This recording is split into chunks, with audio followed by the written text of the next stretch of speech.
बिस्मिल्लाहिर्रहमानिर्रहीम, अस्सलाम वालेकुम। अली सलमान जी टीवी के तमाम नाज़रीन को जी स्पोर्ट्स में खुश आमदीद कहता है, जहाँ पीर से लेकर जुमेरात तक रोजाना रात 11:05 पर हम इस महफिल को सजाते हैं आपके लिए और बात करते हैं उस दिन खेले जाने वाले मैचेस के बारे में या उस दिन से जुड़ी स्पोर्ट्स की खबरों के बारे में। और जैसा कि आपके इल्म है कि जैसन गिलेस्पी ने पाकिस्तान की टीम की कोचिंग से मुस्ताफ़ी होने का फैसला किया और अब उन्होंने इस बात का इंदिया दे दिया कि उन्होंने क्यों कर इस ओहदे से मुस्ताफ़ी होने का फैसला किया। इसके साथ साथ विराट कोहली एक सिमिलर फैशन में आउट होते हुए बार बार नजर आ रहे हैं, ऐसा क्यों हो रहा है उसको भी आज के शो में डिस्कस करेंगे। इसके साथ साथ पाकिस्तान और साउथ अफ्रीका की टीमों के दरमियान कल से वनडे सीरीज का आगाज हो रहा है कि जहां पे अब तक दोनों टीमों के दरमियान माजी में 83 मैचेस खेले जा चुके हैं।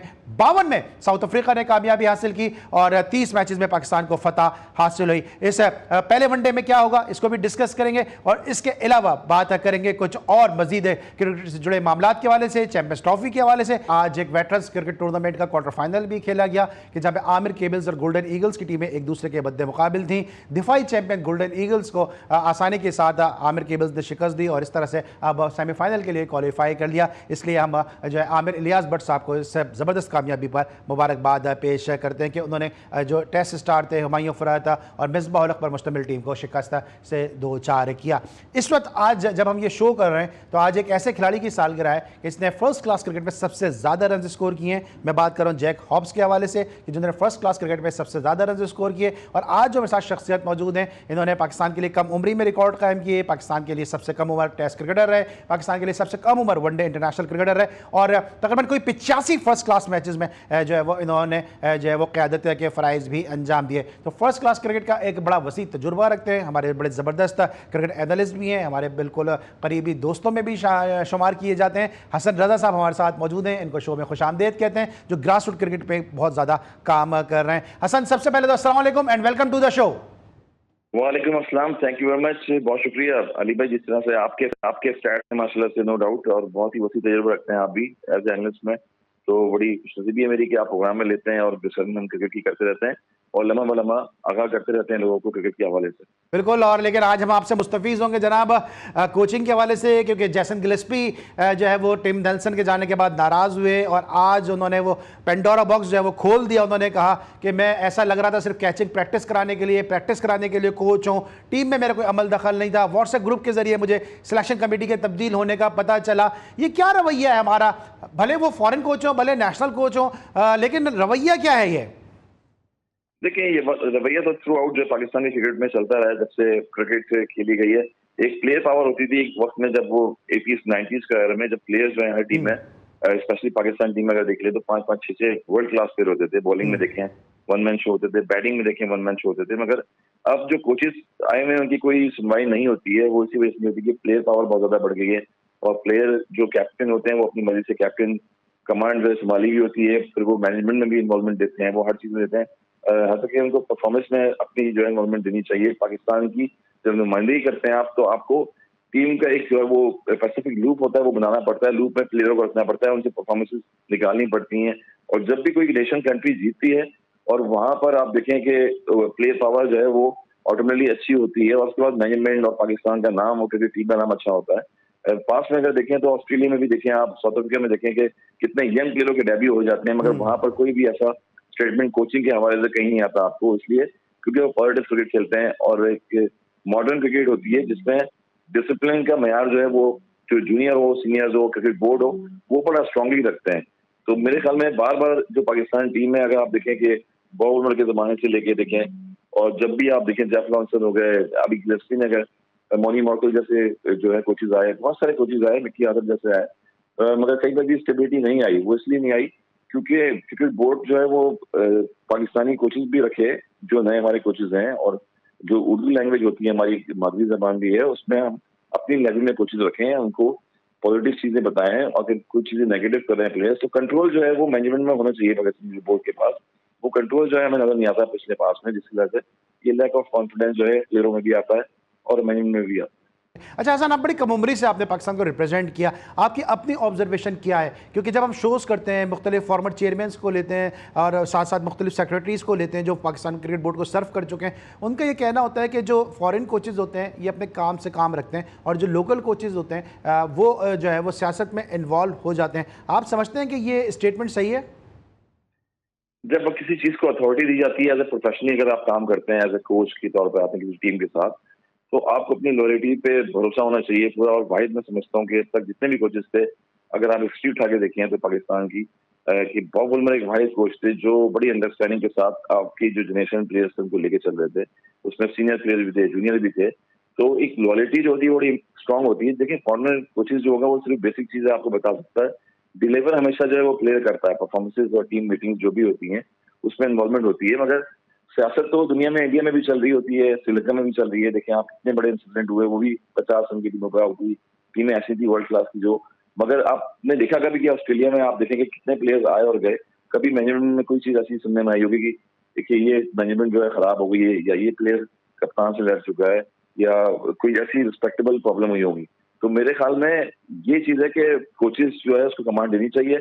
और चेयरमैन जब पाकिस्तान क्रिकेट बोर्ड के या कोई भी दीगर चेयरमैन कंट्री के होते हैं, वो बड़ा स्ट्रांगली इनिशिएटिव लेना चाहिए उनका, क्योंकि जब आप किसी चीज को लीड कर रहे होते हैं तो वहाँ कोचेस का जो है वो पॉजिटिव होना प्लेयरों के साथ वो बड़ा स्ट्रांगली होता है। ठीक है। अच्छा हसन, ये अब जिस तरह के मामला चल रहे हैं, रिचर्ड पाइबर्स से अगर हम ले लेते हैं कि कोचेज आ रहे हैं, Jeff Lawson, Richard Pybus, Mickey Arthur, Dav Whatmore, Morne Morkel की बात कर लें, क्रिस्टन की बात कर लें, अभी इनकी बात कर लें, गिलेस्पी साहब की बात कर लें, तो मुसलसल जिस तरह से कोचेज आते हैं और फिर जो है वो टेन्योर पूरा होने से पहले ही उनको सैक कर दिया जाता है या वो नाराज़ होकर चले जाते हैं, तो क्या आपको लगता है मुस्तकबिल में कोई गैर मुल्की कोच पाकिस्तान की जानिब रुख करेगा भी, सोचेगा भी कि पाकिस्तान के लिए की जानिब कोचिंग के लिए जाया जाए? बड़ा मुश्किल हो जाता है, क्योंकि एक पर्सनली आपके जो है वो प्रोफेशनली इम्पैक्ट पे बहुत ज्यादा इम्पैक्ट पड़ता है इसमें, और पॉजिटिव भी होता है इसका, नेगेटिव भी होता है। क्योंकि जब आप किसी भी एज ए कोच किसी कंट्री को हायर कर किसी को साइन करते हैं और उसके साथ मुंसलिक होते हैं, उसके बाद जो आप कहीं आईपीएल में जा रहे हैं, दीगर आपके कंट्री में कहीं कॉन्ट्रैक्ट होते हैं, वो अफेक्टेबल होते हैं बहुत ज्यादा। इसलिए जो फॉरेन कंट्री के जो कोचेज होते हैं वो लेवल 4 की हो या हाई फाई कोचिंग की हो, वो इसलिए बगैर पाकिस्तान से थोड़ा दूर चले जाते हैं कि बाद में उनका जो अपना इमेज पर्सनली होता है वो खराब होना शुरू हो जाता है। और अगर जो जहां पर नेगेटिव पॉजिटिव चीजें आती हैं तो वहां पर वाहिद पाकिस्तान और श्रीलंका जो एशियन कंट्रीज है वहां पर ये चीजें होती हैं कोचेज के साथ। अदरवाइज अगर आप देखें कंट्रीज में इतने सारे कोचेज हैं, साउथ अफ्रीका में कोचेज हैं, वो अपना काम कर रहे होते हैं पॉजिटिव तरीके से और फिर सालों साल करते हैं। वो 1 साल नहीं करते, 6 महीने नहीं करते। लास्ट टाइम पे हमने देखा कि पाकिस्तान टीम में कुछ कोचेज अगर हायर किए गए हैं पाकिस्तान बोर्ड की तरफ से, तो वो आधे सीजन में रहे और आधे सीजन में अपनी कंट्री में ही रुके हैं, वापस नहीं आए जब टीम हारती है। तो कहीं ना कहीं फ्लॉज ऐसे हैं जो मैनेजमेंट में चीजों में नजर आते हैं, वो स्ट्रांगली पूरे नहीं होते, जिसकी वजह से बार बार कोचेस चेंज होते हैं और तब्दील होते रहते हैं। ठीक, तो आप क्या समझते हैं कि आप वही बात है कि कम उम्री से आपने पाकिस्तान को रिप्रेजेंट किया है, आपके ख्याल में कोचेस का रोल कितना इंपॉर्टेंट होता है और क्या पाकिस्तान क्रिकेट की बेहतरी के लिए फॉरेन कोचेस जरूरी हैं या लोकल कोचेस पे अब हमें जाना ही जाना चाहिए? देखें लोकल कोचेस जो है वो भी जरूरी हैं, क्योंकि वो ग्रास रूट लेवल पे काम कर रहे होते हैं। फील्डिंग कोचेस जो है, जो पीसीबी कोचेस कोचिंग लेवल जो है वो करवाती है, और लोकल जो है वो अंडरस्टैंड करते हैं किसी प्लेयर को। कोई अगर बावजूद से कोई प्लेयर खेल रहा है मैच में खेल के आएगा तो वो गोरे को नहीं पता होगा, वो लोकली कोई कोच होगा जो बताएगा उनको जाके कि ये प्लेयर इतने स्टैट्स में आया हुआ, इतनी प्लेयर्स का परफॉर्मेंसेस हैं और इस चीजों में खेल रहा है, इन्वॉल्व है, इसको फर्स्ट क्लास लाइन चाहिए 90 क्लास। गोरे को सिर्फ यही डेलीगेशन दी जाती है, उनको पता होता है जब ये आगे स्क्वाड बना के दे देते हैं और वहां पर जाके उनको प्रिपरेशन में वो प्लेयर्स चाहिए होते हैं सामने, जो उनके नजरों के सामने खड़े होते हैं, उनका जो बैकग्राउंड क्लियर होता है वो अच्छा होता है। अच्छा हसन, क्या तो क्योंकि मुझे ब्रेक पे जाना है, 2 सवाल बड़े इंपॉर्टेंट हैं। क्या आपके ख्याल में जेसन गिलेस्पी ने सही फैसला किया कि जब टीम सिलेक्शन में उनकी से नहीं है और उन्होंने कहा कि मैं बाबर आजम को मुझे जो बैठाने का ऊपर से कहा गया, शायद उसमें भी उनकी रजामंदी नहीं थी, तो क्या उनका सही है फैसला था, या आप समझते हैं कि पाकिस्तान क्रिकेट बोर्ड ने जो कोचेस की जो बेजा मनमानियां हैं उनको उन्होंने जो ब्लॉक किया, रिस्ट्रिक्ट किया, वो सही फैसला था? देखिए यही है फैसला, तो यही होता है कि कोच को जो अथॉरिटी दी जा रही है तो कोच सारा डिसीजन लेता है टीम का हारने का और जीतने का, पूरी टीम को किस तरह से लेके चलने का। तो मेरे ख्याल में पाकिस्तान क्रिकेट बोर्ड में जो मैनेजमेंट है, जो लोग हैं, वो इंपॉर्टेंट रोल रखते हैं। और जेसन गिलेस्पी जो गोरे जितने भी होते हैं, मैंने आपको बताया कि वो हमेशा अपने स्टैट से चलते हैं, अपने डेटा होता है उनका, उसके हिसाब से चलते हैं। तो यही प्रॉब्लम्स होती हैं कि जब फॉरेन कंट्री के कोच आते हैं उनकी सुनवाई इतनी नहीं होती, जिसकी वजह से वो रिजाइन दे देते हैं। ठीक है, हमने एक एक्सपेरिमेंट किया था रमीज राजा साहब के दौर में कि हम अपने डोमेस्टिक क्रिकेट के अंदर भी इंग्लैंड से और फॉरेन कोचेस लेकर आ रहे थे, और मुझे बड़ी हैरत हुई, मैं नाम नहीं लूंगा, आप जानते होंगे मैं किसका जिक्र कर रहा हूं। हमने ऐसे कोच भी बुला लिए जो माजी में क्रिकेट सीखने आते थे हमें पैसे देकर, पाकिस्तान में मुख्तलिफ डिपार्टमेंट को पैसे दे के वो क्रिकेट खेलने आते थे, क्रिकेट सीखने आते थे, और उनको हमने कोचिंग के लिए बुला लिया था। तो ये एक्सपेरिमेंट के फर्स्ट क्लास के कोचेस को भी जो है वो हमने अपने पीछे किया, और फर्स्ट क्लास में भी हम जो है वो फॉरेन कोचेस लाने की हमने कोशिश की। बिल्कुल, हम अपने जो कंट्री के प्लेयर्स हैं, फर्स्ट क्लास प्लेयर्स हैं या इंटरनेशनल प्लेयर्स हैं, टेस्ट प्लेयर्स हैं, उनको इतनी तरजीह नहीं देते, जिसकी वजह से ये खमियाजा भुगतना पड़ता है हमें। और जहाँ पर वो प्लेयर्स थे वाकई जो डोमेस्टिक में और जब भी आते थे पाकिस्तान खेलने के लिए, तो उल्टा यहाँ पर आके डोमेस्टिक खेलते थे और सीखते थे। आखिर वो एज ए कोच भी आ गए, मगर वो ज्यादा देर तक नहीं चले। तो रिस्पॉन्सिबिलिटी यही होती है कि रिपोर्ट की जो प्लेयर्स पाकिस्तान को सर्व कर रहे हैं और जो खेल चुके हैं क्रिकेट यहाँ पर, उनको तरजीह देना चाहिए, क्योंकि वो बैकवर्ड इलाकों में और KPK में जिन जगहों पर जाते हैं, पंजाब में हर जगह उनको प्लेयरों को तराशना आता है। उनकी एक आई होती है, उनको पता होता है कि कौन सा प्लेयर किस रीजन में कहाँ खेल रहा है, कहाँ परफॉर्मेंसेस दे रहा है। तो मेरे ख्याल में लोकल जिन पे वर्क किया जा रहा है, लेवल 2 कोचिंग कोर्स और लेवल 1 जितने भी कोचिंग कोर्स करवाए जा रहे हैं, उन्हीं को प्रेफर करना चाहिए। उनके ऊपर सीनियर कोई जो टेस्ट प्लेयर इंटरेस्ट होते हैं उनको रखना चाहिए, ताकि उनकी आई रहे हर प्लेयर पे कि कौन प्लेयर किस तरह से स्टैट्स में खेल सकता है। ये इंपॉर्टेंट होता है। बाहर जाके जितने भी बाहर के लोग हैं वो आते हैं, उन पे आप इन्वेस्ट करते हैं और पैसे लेके वो चले जाते हैं। शेन वॉटसन का सुना था मैंने कि इतने पैसे उनको हाई फाई दिए जा रहे थे एज ए बॉलिंग कोच के लिए। तो ये बहुत सारी चीजें हैं। अपनी कंट्री को अगर सपोर्ट करेंगे, अपनी जो इन्वेस्टमेंट है वो अपने प्लेयरों को देंगे और प्लेयर फिर दिल लगा के काम भी करेंगे, कोचेज हैं वो भी वर्कआउट अच्छी तरीके से करेंगे और पाकिस्तान के लिए प्लेयर प्रोड्यूस करेंगे।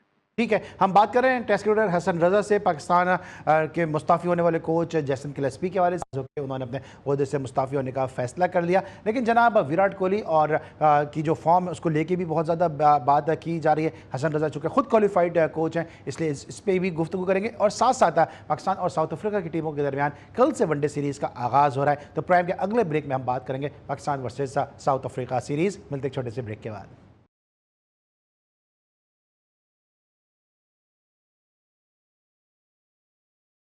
Welcome back after the break. और ब्रेक पर जाने से पहले हम बात करते हैं कोचिंग के हवाले से। अब हम बात करेंगे टेस्ट क्रिकेटर हसन रजा से Pakistan versus South Africa series के बारे में, कि जहां पर पाकिस्तान और साउथ अफ्रीका की टीमों के दरमियान कल से जो है वो बोलैंड पार्क में जो है वो सीरीज का आगाज होने के लिए जा रहा है। अब तक माजी में जो दोनों टीमों के दरमियान मार्का आ रही है उसमें क्या नतीजे सामने आए, इस वक्त स्क्रीन पर वो टेम्पलेट है कि अब तक दोनों टीमों के दरमियान 83 मैचेस खेले गए, कि जहां पे 52 मैचेस में साउथ अफ्रीका ने कामयाबी हासिल की और 30 मैचेस में पाकिस्तान को फतह हासिल हुई और एक मैच का नतीजा सामने नहीं आया। तो ऑन पेपर तो अगर हम देखते हैं तो साउथ अफ्रीका का जो पलड़ा है वो पाकिस्तान से भारी है, और माजी में भी साउथ अफ्रीका की टीम जो है वो पाकिस्तान के खिलाफ जो है वो फतुहात हासिल करती रही है। और जिस तरह से पाकिस्तान की टीम इन दिनों खेल रही है उसके बाद कोई बेद नहीं है कि जनाब इस अगले मैच में भी जो है वो साउथ अफ्रीका पाकिस्तान को टफ टाइम दे सकती है, क्योंकि जिस तरह से T20 में पाकिस्तान ने हमने देखा कि पाकिस्तान को ऐसा लगा कि शायद थोड़ा सा नर्व्स का गेम था, थोड़ा सा कॉन्फिडेंस लूज किया पाकिस्तान ने।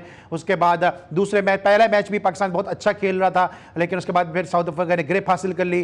फिर दूसरे मैच में हमने देखा कि पाकिस्तान ने एक बड़ा अच्छा स्कोर किया, लेकिन उस स्कोर को चेस कर गई साउथ अफ्रीका। तो इस तरह जो है वो अब बड़े कॉन्फिडेंस के साथ साउथ अफ्रीका जो है वो इस मैच में, इस सीरीज में आएगी। हसन, आपको क्या लगता है कि जिस तरह T20 सीरीज साउथ अफ्रीका ने अपने नाम की है, उसके बाद इस वनडे सीरीज में क्या कॉन्फिडेंस लेवल होगा पाकिस्तान का और क्या कॉन्फिडेंस लेवल होगा साउथ अफ्रीका का? देखिए, कॉन्फिडेंस लेवल तो नजर आ गया जिस तरह से साउथ अफ्रीका खेल रही थी अपने होम ग्राउंड पे, अपनी होम कंडीशंस में।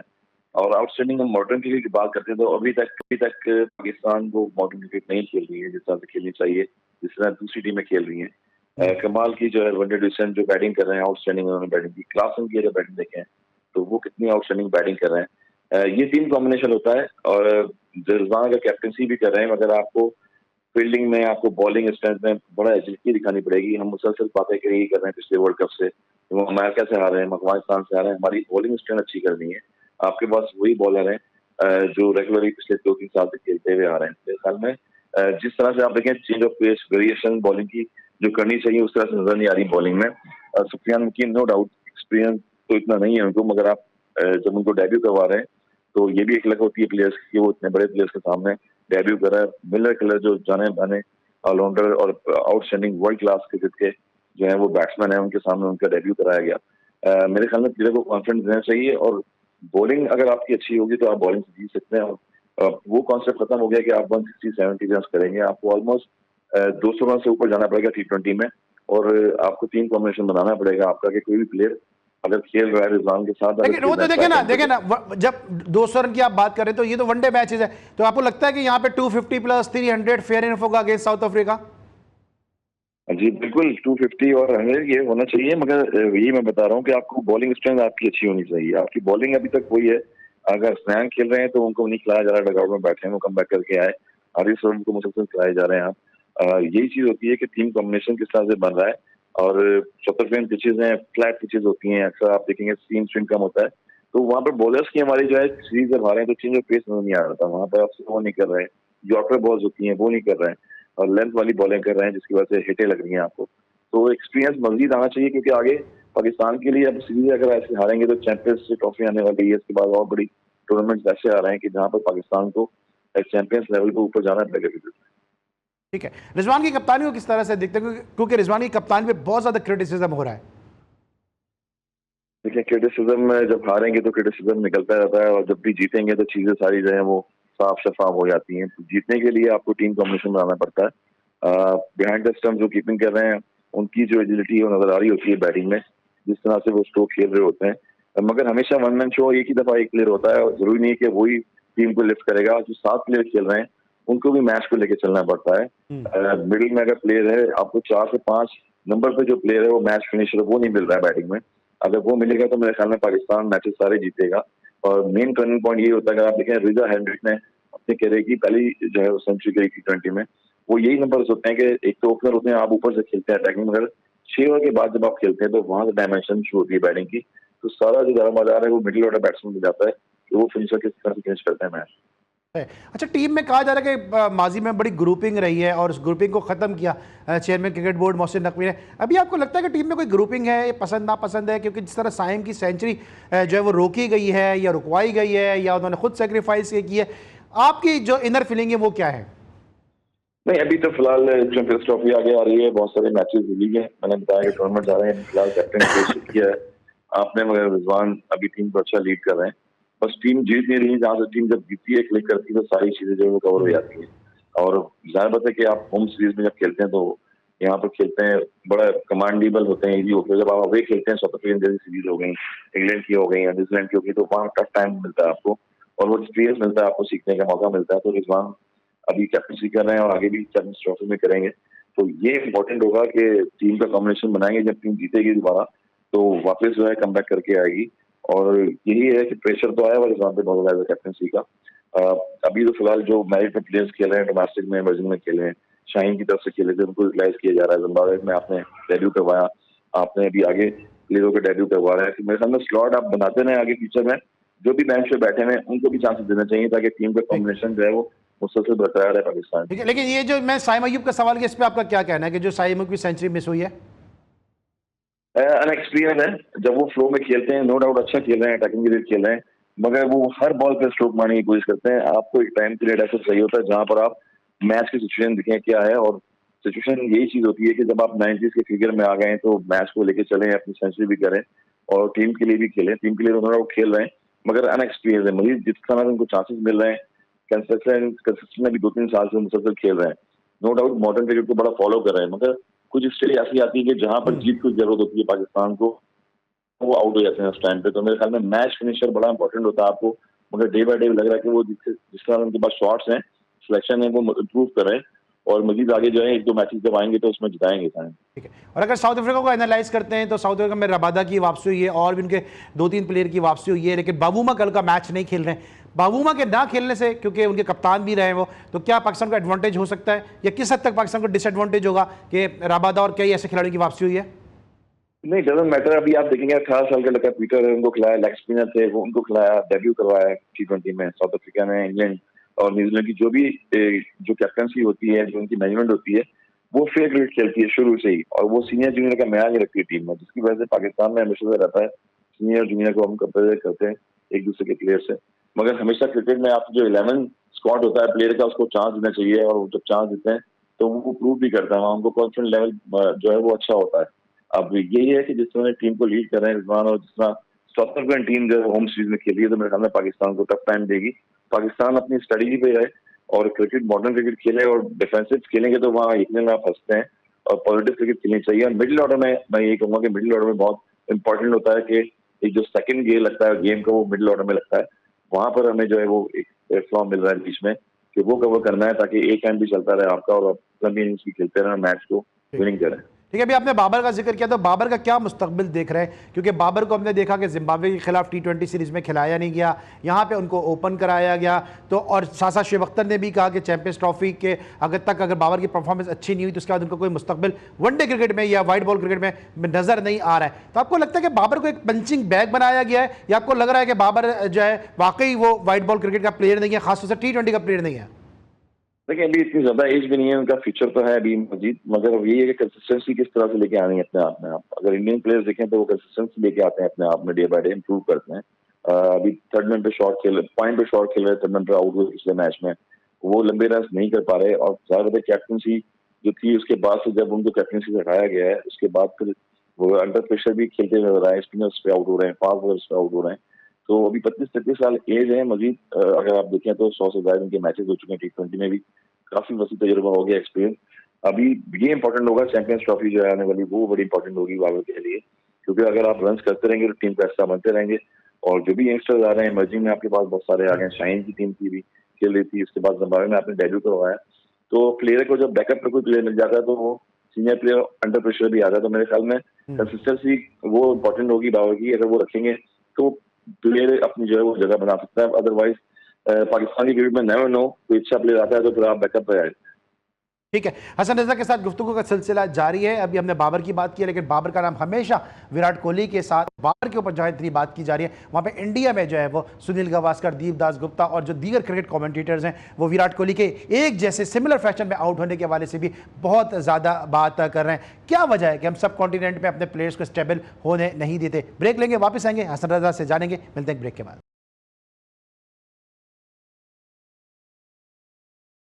Welcome back after the break. Hasan Raza हमारे साथ मौजूद हैं। हसन, क्या वजह लग रही है आपको कि विराट कोहली जो है वो सिमिलर फैशन में आउट हो रहे हैं? गावस्कर ने भी इस हवाले से बात की, दीपदास गुप्ता ने भी बात की है, और इसके अलावा दीगर कमेंटेटर्स भी बात कर रहे हैं कि वो सिमिलर फैशन में आउट हो रहे हैं। देखिए क्रिकेट इतनी फास्ट हो गई है और आपको रन्स करने के लिए अपने रन्स पे जाना पड़ता है, अपने शॉट्स पे जाना पड़ता है। और मेरे ख्याल में T20 जब से इतनी क्रिकेट फास्ट हो गई है तो उसमें ज्यादातर प्लेयर्स जो हैं वो फास्ट बॉलिंग की प्रैक्टिस करते हैं, स्पिनर्स पे कम कर रहे हैं और ऊंची बॉलों पे खेलते हैं, कटे पुले शॉट्स खेलते हैं, तो वहां पर स्ट्रगल भी करते हैं। फिर जो 150 केस से बॉल आ रही है उसको आप रीड करने की कोशिश करते हैं तो वहाँ क्रॉस खेलते में भी आउट होते हैं, वहाँ स्लिप भी लगती है आपकी। तो यही चीज है कि इतने अरसे से प्लेयर जब भी वो खेल रहा होता है तो कहीं ना कहीं इसका जो वीक पॉइंट होता है वो नजर आता है। तो मेरे ख्याल में वीक पॉइंट यही होता है कि वो रंजो पे जब जाते हैं अर्ली ऑन और वहां पर प्रॉब्लम होती है। तो विराट कोहली नो डाउट बड़ा एक नाम है, रंजो की मशीन कहा जाता है, एनर्जेटिक प्लेयर है बहुत ज्यादा इस सदी के। सचिन के बाद अगर आप देखें उनका फुटवर्क, उनकी आई सेट जो है वो ऐसी है बॉल पे, जब वो सेट हो जाते हैं तो आउटस्टैंडिंग खेलते हैं। यही चीज है कि मार्बल पे खेल रहे हैं, फास्टेस्ट बॉलें खेल रहे होते हैं, तो यहाँ पर स्पिनर्स पे और जहाँ डिफरेंट कंडीशंस होती हैं वहां पर ये बैटर्स स्ट्रगल कर रहे होते हैं। तो मेरे ख्याल में एक दो इनिंग्स चाहिए होती हैं फिर वो वापस जो है अपने कमबैक करने में महारत रखते हैं। और जो इतनी प्रीवियस इनिंग खेली होती हैं वहाँ कहीं ना कहीं एक आध इनिंग ऐसे खेल जाता है कि आप वापस उनका कमबैक हो जाता है। सही है। अच्छा, शुएब अख्तर ने भी एक मशवरा दिया बुमराह को कि आपको अगर लंबी क्रिकेट खेलनी है तो शॉर्टर वर्जन पे आ जाए, टेस्ट क्रिकेट को गिव अप कर दें। टेस्ट क्रिकेट नो डाउट एक क्लास क्रिकेट है और स्टेटस जो है बहुत बड़ा मेयार है पूरी दुनिया में टेस्ट क्रिकेट का। जाहिर बात है शॉर्ट रनअप उन्होंने किया हुआ है अपना, और जिस तरह से जसप्रीत बुमराह बॉल करते हैं ऑफ द पिच हम देखें तो बहुत अच्छी बॉल करते हैं। एक अगर हमारे दौर में देखें तो अजीज अगाकर बॉलर होते थे इंडिया के, उनका शॉर्ट आर्म बिल्कुल इतना ज्यादा रनअप नहीं था, मगर ऑफ द पिच वो अपने पेस को रिड्यूस करते थे और विकेट विकेट बॉलिंग करते थे। तो ये प्लेयर की फिटनेस पे उन पे डिपेंड करता है, उनकी जो स्किल्स हैं उस पर, कि जितनी भी फॉरन अब आप क्रिकेट आ रही है मॉडर्न क्रिकेट में, इसमें T20 में आप प्लेयर जो है वो शॉर्ट खेलने जाता है। तो टेस्ट क्रिकेट में आपको स्ट्रगल करना पड़ता है, लंबे में स्पेल करने पड़ते हैं जहां पर आपको फिटिंग भी होती है। ठीक है तो हसन, T20 बिल्कुल मेरा ऐसा आखिरी है। सवाल है, मुझे पता है बहुत मसरूफ है, बिल्कुल आखिरी सवाल है। चैंपियंस ट्रॉफी अब फ्यूजन मॉडल के तहत खेली जाएगी, इंडिया पाकिस्तान नहीं आएगा तो पाकिस्तान भी इंडिया 2026 तक जाके T20 टूर्नामेंट नहीं खेलेगा। ये फैसला कैसा देख रहे हैं पाकिस्तान क्रिकेट बोर्ड का, पाकिस्तान गवर्नमेंट का? देखिए पाकिस्तान क्रिकेट बोर्ड ने तो अपना जो लाइमल है बड़ा स्ट्रेट फॉरवर्ड रखा और वेलकम करते हैं जितने भी, आपको याद होगा कि 2009-8 श्रीलंका की टीम पे हमला हुआ उसके बाद भी वेलकम किया, जिम्बाब्वे की टीम आई, कीनिया की टीम आई, फिर साउथ अफ्रीका आई, बहुत सारी टीमें आई। फिर PSL जब शुरू हुआ तो फॉरेन कंट्री के प्लेयर्स आके यहाँ पर आगे खेले। फिर न्यूजीलैंड की सीरीज भी हुई, यहाँ पर होम सीरीज ऑस्ट्रेलिया की टीम आगे खेली। तो पाकिस्तान तो हमेशा से वेलकम के लिए तैयार रहा है पूरी दुनिया में, अगर क्रिकेट में चाहे जैसी भी कंडीशन हो पूरी जो है सपोर्ट की है। तो मेरे ख्याल में हाइब्रिड मॉडल था और वही डिसाइड होना था कि इंडिया यहाँ पर नहीं आ रही है। ये मुखालिफ टीम की तरफ से एक अलार्म होता है, मगर पाकिस्तान हमेशा वेलकम करता है जितनी भी टीमें आती हैं। तो मेरे ख्याल में इंडिया अगर यहाँ आके खेलती तो एक बहुत ही अच्छा जेस्चर हसन मैं लास्ट क्वेश्चन में आपसे कर चुका था, लेकिन ये सवाल बड़ा इंपॉर्टेंट है जो आपसे अभी मेरे जहन में आया, आपसे करना बनता ही बनता है। आपके जो साहबजादे हैं शायान अली, शायान बड़ी जबरदस्त लेफ्ट आर्म स्पिनर भी हैं, बैटिंग बड़ी जबरदस्त कर रहे हैं, पाकिस्तान का उनको फ्यूचर करार दिया जा रहा है, लेकिन अभी फहाम उल हक पे जिस तरह तनकीद हो रही है, ये क्या वजह है कि इंटरनेशनल क्रिकेटर या टेस्ट क्रिकेटर का जो बेटा है उस पर बहुत ज्यादा तनकीद की जाती है, और फिर किस तरह आप लोग अपनी औलादों को तैयार करते हैं कि उस तनकीद से नबरदाजमा हो सके? ये बहुत ही बड़ा वैलिड क्वेश्चन आपने कहा कि पता नहीं क्यों मुझे समझ नहीं आती कि पाकिस्तान में कॉन्सेप्ट ऐसा आ गया है कि कोई प्लेयर का अगर बेटा है वो किसी फॉर्म में खेल रहा है तो उसी को टारगेट किया जाता है। इसमें आजम खान हो गए, इसमें फैसल इकबाल हो गए, इसमें बहुत सारे फार्म उला अगर नो डाउट के वो मजीद ग्रूम करना चाहते हैं क्रिकेट को अपनी, तो मेरे ख्याल में इम्प्रूव करते जाएं डे बाय डे। और प्लेयर जैसे शायन रजा की बात की, अपने एक फॉर्मेट से खेलते हुए आ रहे हैं, अंडर 16 में खेली। मैंने इसलिए नहीं कह रहा सर कि आप हमारे साथ हैं, मैं उनको मुसलसल देख रहा हूँ, दर्जा बदर्जा बड़ी उनकी क्रिकेट में प्रोग्रेस हो रही है। देखिए प्रोग्रेस होनी चाहिए, और अगर 14 साल में जब मैं भी अगर खेला हूँ क्रिकेट तो मैं किसी की सिफारिश में नहीं खेला, और मिसबा उल हक भी जाए वो भी किसी सिफारिश में नहीं खेले हुए। जितने प्लेयर्स होते हैं वो अपने टैलेंट पे आते हैं, अपनी परफॉर्मेंस पे आते हैं, मगर उनको जो है वो एक नाम के तौर पे जो है जोड़ दिया जाता है कि फला का बेटा है। क्रिकेट स्किल्स होती है ग्राउंड में खेलने की, मेहनत करने की, हर प्लेयर को सपोर्ट चाहिए होती है। जितने भी दुनिया में बच्चे खेल रहे होते हैं, जाहिर बात है पेरेंट्स अपने बच्चों को क्रिकेट खिलाने के लिए लेके आते हैं। अगर शायद क्रिकेटर का बेटा जो है वो क्रिकेटर नहीं होगा तो ये कौन सी गलती हो जाएगी? मेरे ख्याल में उसमें सपोर्ट करना चाहिए हमारी अवाम को, हमारे लोगों को। सारे बच्चे जो है मुल्क के लिए खेल रहे होते हैं, और जहाँ अच्छा पॉजिटिव खेलते हैं उनको वहाँ मौका देना चाहिए और डिसअपॉइंट नहीं होना चाहिए प्लेयर। बिल्कुल सही है, और कोई ये जुर्म नहीं है अगर क्रिकेटर का बेटा अगर क्रिकेट खेल रहा है तो उसको एक जुर्म बना दिया जाता है, खासतौर से सब कॉन्टिनेंट में, क्योंकि मैंने शायान को भी खेलते देखा है, मैंने फार्म को भी खेलते देखा है। लेकिन इस तरह तनकीद हो रही है वो जो है वो नौजवानों के जहनों पर बुरा असर डालेगी, क्योंकि अगर ये मेरिट पे खेल रहे हैं तो फिर इन पर तनकीद करना बनता नहीं है। Thank you so much Hasan Raza, हमारे साथ मौजूद थे, पाकिस्तान के इंटरनेशनल रिकॉर्ड साज प्लेयर, और इनसे मेरा सवाल करना इसलिए बनता था क्योंकि मैंने खुद देखा कि शायान ने किस तरह से दर्जा बदर्जा प्रोग्रेस उन्होंने किया, फार्म उल हक को मैंने खुद उनके मैचेस मैंने कवर किए। तो एक क्रिकेटर का बेटा होना क्यों जुर्म बना दिया जाता है बिलखुसूस सब कॉन्टिनेंट में, और यही वजह है कि हनीफ मोहम्मद का बेटा शोएब मोहम्मद ज्यादा नहीं खेल सकता, सुनील गावस्कर का बेटा रोहन गावस्कर ज्यादा नहीं खेल सकता, और अब यह सिलसिला जो मजीद दराज होता हुआ नजर आ रहा है। इस सिलसिले को यकीनी तौर पर मेरिट पर अगर बात होती है तो फिर मेरिट को फोकस करना चाहिए। हम बात करेंगे अब चैंपियंस ट्रॉफी के हवाले से, और चैंपियंस ट्रॉफी के जो कुछ मैचेस हैं वो कहा जा रहा है कि फ्यूजन मॉडल के तहत रावलपिंडी से यूएई मुंतकिल हो रहे हैं, और इस हवाले से हमें अपडेट करने के लिए इस्लामाबाद से हमारे नुमाइंदे खुसूसी मौजूद हैं, हाशिर खटक, उनको शो में खुशामदीद कहते हैं। अस्सलाम वालेकुम हाशिर, कैसे हैं आप? वालेकुम अस्सलाम अली सलमान, अल्हम्दुलिल्लाह, आप कैसे हैं? मैं बिल्कुल ठीक हूँ। हाशिर क्या अपडेट है इस हवाले से? जी बिल्कुल अली सलमान, जैसे कि आपने कहा कि फ्यूजन मॉडल पर चूंकि एग्रीमेंट हो चुका है तो जो मैचेस हैं वो दुबई में खेले जाएंगे, और जो रावलपिंडी के मैचेस हैं उनके बारे में कहा जा रहा है कि जो उन मैचेस को दुबई शिफ्ट किया जाएगा, क्योंकि तो रावलपिंडी इस्लामाबाद में अक्सर पॉलिटिकल सिचुएशन ऐसी होती है, अनसर्टेनिटी होती है, जिसकी वजह से मैचेस का इनेकाद जो है वो समटाइम मुश्किल हो जाता है। एक तो इस चीज़ को मद्देनजर रखा गया, और दूसरा चूंकि दुबई भी एक वेन्यू ऐड हुआ है तो रावलपिंडी में जो है वो लॉजिस्टिक प्रॉब्लम्स भी होती हैं। इस हवाले से भी जो है वो रावलपिंडी को अब कंसीडर किया जा रहा है कि यहाँ के मैचेस जो है वो दुबई में ट्रांसफर किए जाए। इस हवाले से 18 दिसंबर को इस्लामाबाद में मौसम नकवी की ज़ेर सदारत पाकिस्तान क्रिकेट बोर्ड का इजलास होने जा रहा है, जिसमें चैंपियंस ट्रॉफी के हवाले से जो तैयारियां हैं उनका जो है वो हतमी जायजा लिया जाएगा, और उस समय इस चीज़ को जो है वो फाइनल किया जाएगा। अभी ये चीज़ें जो है वो जराए से सामने आ रही हैं, लेकिन पाकिस्तान क्रिकेट बोर्ड के जो हुकाम है वो इसकी फिलहाल तो तरदीद कर रहे हैं। लेकिन अच्छा, इस फैसले से कि पिंडी के मैचेस यूएई जा रहे हैं, पिंडी के अवाम को, इस्लामाबाद की अवाम को कितनी मायूसी है? देखिए बिल्कुल रावलपिंडी इस्लामाबाद की आवाम जो है वो पुरजोश थी, एक्साइटेड थी कि काफ़ी अरसे बाद जो है वो इंटरनेशनल लेवल का जो टूर्नामेंट है वो उनको देखने का मौका मिलेगा। लेकिन फिर ऐसे में अचानक जो है वो इस तरह की खबर आना, रावलपिंडी इस्लामाबाद की आवाम ने मायूसी का इजहार किया है बिल्कुल इसके ऊपर। ठीक है। अच्छा हाशिर, आखिरी मेरा सवाल है, जो पिंडी में नेशनल T20 टूर्नामेंट खेला जा रहा है, इसकी क्या हाइप है? लोगों ने इस टूर्नामेंट को कितनी पजीराई दी है? क्योंकि मैं भी एक अरसे से क्रिकेट टूर्नामेंट कवर कर रहा हूं, पता नहीं चल रहा कौन सा प्लेयर किस टीम में है, कौन सी टीम कहां खेल रही है, कुछ ऐसे खिचड़ी बनी हुई है, कुछ समझ में नहीं आ रहा है इस टूर्नामेंट के हवाले से। और जब पाकिस्तान T20 टूर्नामेंट खेलने जा रहा था तो फैसलाबाद में वनडे टूर्नामेंट कराया गया, अभी चैंपियंस ट्रॉफी की बात हो रही है तो T20 टूर्नामेंट कराया जा रहा है, तो हो क्या रहा है पिंडी में, जरा बताइएगा मुख्तसरन। जैसा कि हमने पिछले 1-2 साल में देखा कि रावलपिंडी का क्राउड जो है वो हमेशा से बड़ी तादाद में वो सामने आया है जब भी मैचेस हुए हैं रावलपिंडी में, लेकिन इस बार ये पहला टूर्नामेंट है जिसमें क्राउड ना होने के बराबर है। उसकी रीजन ये है कि एक तो पाकिस्तान क्रिकेट बोर्ड की जानिब से इस टूर्नामेंट की कोई जो है एडवर्टीजमेंट सच नहीं की गई, लोगों को पता नहीं था कि यहाँ पे इतना बड़ा टूर्नामेंट होने जा रहा है पाकिस्तान का।